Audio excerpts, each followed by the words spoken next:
On the 16th of May last year, our son Charlie was at school playing rounders when he collapsed and died. We were waiting to collect him and we got a phone call to say that Charlie had collapsed. And we went into the school and he was on the school field and they were trying to resuscitate him. And there was an ambulance crew there. And at the time we didn't know what was wrong because Charlie had left school that morning completely fit and healthy and no signs of anything being wrong. So we really didn't know what was happening. We went in the ambulance to the hospital, still unsure what had happened or why, where they continued to try and save Charlie, but unfortunately he died. And we were left completely shocked and not sure what had happened to our son. And your first thought is who's hurt him, who's done this to him.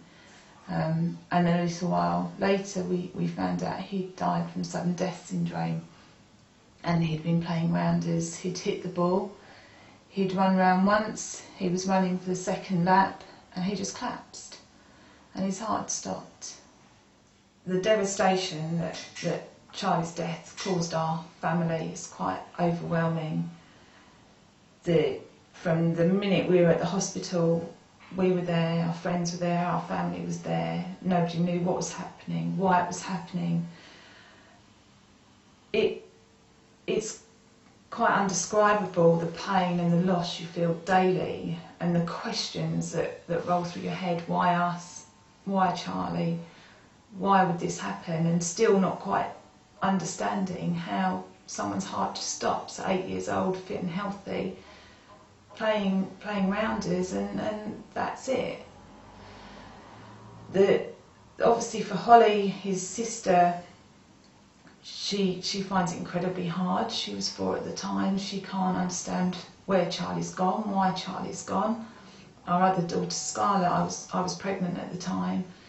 She's not even met her brother, which is again incredibly hard. As a family, we've been very strong and we've all stuck together, but it has caused a huge hole in our lives, and that hole will stick with us for a very long time.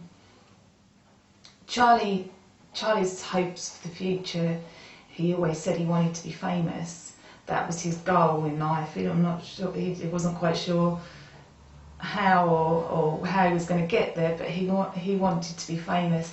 He was an incredible dancer. He loved dancing and singing, and he attended a local dance school, and he loved that. But he said, I'm going to be a dancer, a racing driver, motorbike rider. He loved everything, football, sport, but as long as he was going to be famous, I don't think it really mattered what he was going to be doing.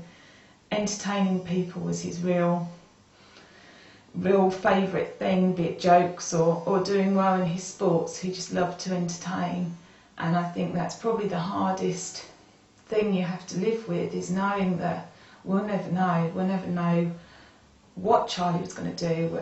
We'll never meet his children. Would he have got married? And that's all those questions that you're left with, is what would he have been, what would he have done, and how would he have grown? So that's